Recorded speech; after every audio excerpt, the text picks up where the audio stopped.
Oui, tout à fait. Un rendement net, 57% sur PCI. D'accord. Quel est le rendement global annuel sur PCI de cette centrale? Le rendement net sur PCI, il est à 57,6 exactement. C'est le rendement net. Donc c'est le rapport des puissances. Oui, tout à fait. Oui. Quel est le rapport des quantités d'énergie? Donc le rendement global annuel, qui est le vrai rendement sur PCI. 57,6. Non, c'est le rapport de la puissance. Donc on est en rendement instantané net. Non, c'est le rapport de l'unité de production. Je vais laisser parole à Eddy Becker. Je pense que vous voulez faire un effet là dans la salle, mais le rendement... Le rendement de Vous voulez... Mais écoutez, Vous voulez que je réponde ou... Il faut laisser répondre le maître d'ouvrage. Le jeu, c'est la question-réponse. Voilà, monsieur a posé une question. Il va essayer de répondre. Donc le rendement de 57% que dit Victor Lévy-Frébault est effectivement sur une puissance. On fait un ratio sur une puissance entrante calculée sur le gaz par rapport à la puissance électrique produite. Voilà, et ce qui donne le chiffre de 57%. C'est donc un rendement instantané. Le rendement global annuel, non, c'est très important. Le rendement global annuel, c'est bien le rendement, c'est bien le rapport entre la quantité d'énergie fournie et la quantité d'énergie consommée. Dans notre cadre, nous avons 6720 gigawattheures électriques fournis et nous avons 1,440 milliard de normaux mètres cubes gaz multipliés par le PCI en quantité d'énergie. Ce qui nous amène à un rendement de 44%. Donc tout le calcul des rejets polluants aurait dû se faire sur ce rendement. Aujourd'hui, dans le cadre des diagnostics énergétiques, tous les calculs sont toujours faits en rendement global annuel. Alors je ne sais pas de quelle ingénierie vous venez, parce que vous êtes ingénieur. Je ne sais pas si vous pouvez préciser peut-être. Je suis ingénieur en thermique et je visite des bureaux d'études dans le cadre de l'amélioration des performances énergétiques. Vous travaillez pour un bureau d'études peut-être? Non, je ne travaille pas pour un bureau d'études. Mais simplement, je précise, je ne travaille pas pour un bureau d'études, mais dans mon quotidien, c'est moi qui conseille les bureaux d'études. D'accord. J'aurais aimé savoir de quelle société vous venez, simplement pour savoir, pour comprendre. Bon. S'il vous plaît. C'est pour comprendre, parce que c'est quand même un principe de base. C'est quand même un principe de base, il faut le savoir. J'ai un diplôme d'ingénieur technologue en génie des procédés thermiques. Vous pouvez le contrôler si vous voulez. D'accord. Bon. Ça n'est pas le sujet aujourd'hui. Vous ne voulez pas répondre à ma question, moi je vais répondre à la vôtre.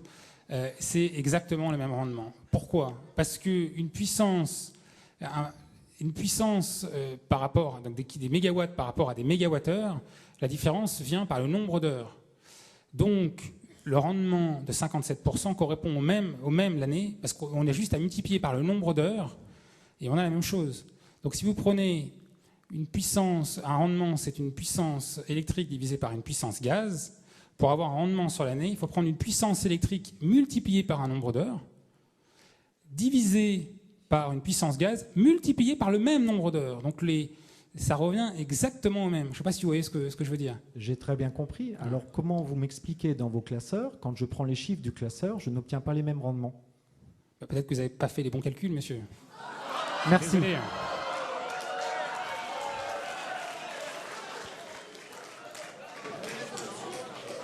Une question. Monsieur Philippe Estève, conseiller municipal à Silsheim. Donc au sujet des rendements, à 10% près, si j'ai bien compris, la moitié de l'énergie sert à fournir l'électricité, l'autre moitié est dispersée dans la nature. Cette moitié d'énergie, c'est l'équivalent en chauffage, la possibilité de chauffer plus de 400 000 logements. Donc, pourquoi installez-vous vos turbines près de petites villes qui ne peuvent pas valoriser autant de calories, alors que si vous mettez ces grosses turbines près de Strasbourg ou de Metz, vous pouvez chauffer 400 000 logements et vous êtes tout prêt pour l'énergie électrique. Donc vos centrales seraient beaucoup mieux près des villes. Ce serait plus intelligent. Alors, monsieur, pour vous répondre, en fait... Attendez. Pardon. Monsieur Esser, vous aviez une question, vous la posez? Voilà.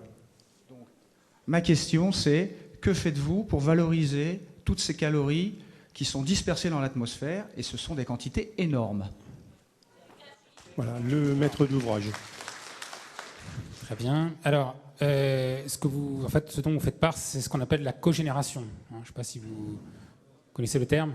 D'accord. Donc, c'est la production d'électricité avec de la production de vapeur et la production de chaleur, qui est revendue pour des logements. Aujourd'hui, la cogénération, c'est un fonctionnement qui fonctionne en mode continu pendant l'hiver. Or, nous avons un fonctionnement discontinu. On ne peut pas adapter un cycle combiné gaz à une cogénération, enfin une production de chaleur pour des logements, parce que nous allons fonctionner en fonction de la demande d'électricité. Et on ne peut pas répondre à un besoin, par contre, qui est constant. Comprenez bien que des logements, c'est un besoin constant pendant tout l'hiver. L'unité sera peut-être à l'arrêt s'il n'y a pas un besoin au niveau de la consommation d'électricité. Donc on ne peut pas adapter un fonctionnement discontinu comme celui de notre unité à un fonctionnement continu comme celui d'un chauffage. Ce que je trouve un peu dommage... Monsieur Génie, à nouveau. D'accord. Ce que je trouve un peu dommage, sachant que Ineos est à côté, et Ineos consomme l'équivalent de la ville de Metz en électricité, on va dire lumière, c'est de récupérer de la vapeur pour eux, quoi. Vous êtes juste à côté. Maintenant, est-ce que vous êtes classé Céveso, vous aussi? Je ne sais pas, je pose la question. Alors les questions, une réponse. Alors non, nous ne sommes pas classés Céveso. Et par rapport à la vapeur, vous voulez dire si on récupère la vapeur produite par Ineos? Ah oui, nous, si Ineos récupère notre vapeur, c'est de la même manière. On ne peut pas répondre à un besoin continu. Si Ineos fonctionne en mode continu, nous, on fonctionne en fonction de la demande. Donc si il n'y a pas besoin de produire de l'électricité, notre unité sera à l'arrêt. Encore une fois, c'est l'inconvénient d'associer un mode continu à un mode discontinu. C'est pour ça que ce n'est pas possible. Juste une précision, je demande au commissaire enquêteur de demander au maître d'ouvrage de lui donner les calculs du rendement global annuel de cette centrale. Merci. Monsieur Marcel, non, attendez. Monsieur Damien Marcel. C'est votre nom, Damien? Non, c'est Marcel. Monsieur Marcel, vous me faites la demande par écrit, et là, je la recevrai, effectivement. Et de toute façon, et je suis là pour ça. Pendant encore 14 jours. Ce que je peux juste ajouter, c'est que Direct Énergie s'engage à répondre à cette question dans le cadre du mémoire de réponse du commissaire enquêteur. Nous devrons y répondre. Voilà. Et nous verrons que nous tiendrons bien ce rendement de 57%. Je me présente, je m'appelle Michel Huring, je ne suis ni ingénieur ni médecin, mais j'habite Ambach.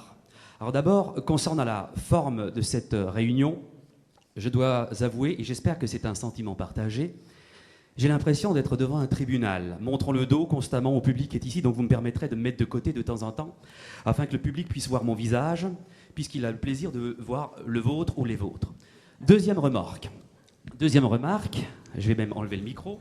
Non, deuxième remarque, je suis étonné, je suis sidéré, parce que j'imaginais qu'en venant ici, eh bien, je rencontrerais des gens compétents, en tout cas qui pourraient répondre illico presto aux réponses posées et nombreuses par le public. Et il y en a encore des centaines des questions. Tout le monde a remarqué l'embarras des uns et des autres. Je me dis, mon Dieu, si ces personnages sont embarrassés pour répondre à quelques questions, vous devriez en avoir l'habitude, puisque des centrales comme ça, vous en installez un petit peu partout, c'est ce que vous avez dit. Vous avez rappelé aussi, en début de réunion, que, en fait, vous cherchez à faire de l'argent, puisque très dans vos prévisions, il s'agit de vendre, d'avoir à peu près plus d'1 million de clients. Donc il y a d'abord l'aspect financier.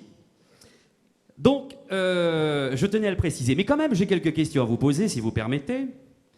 Dans vos classeurs, vous n'avez pas indiqué l'impact sur la santé des employés qui travaillent à proximité. Je cite Berleren, Holman, 600 employés, 100 employés, et chez Smart, on a à peu près 1100.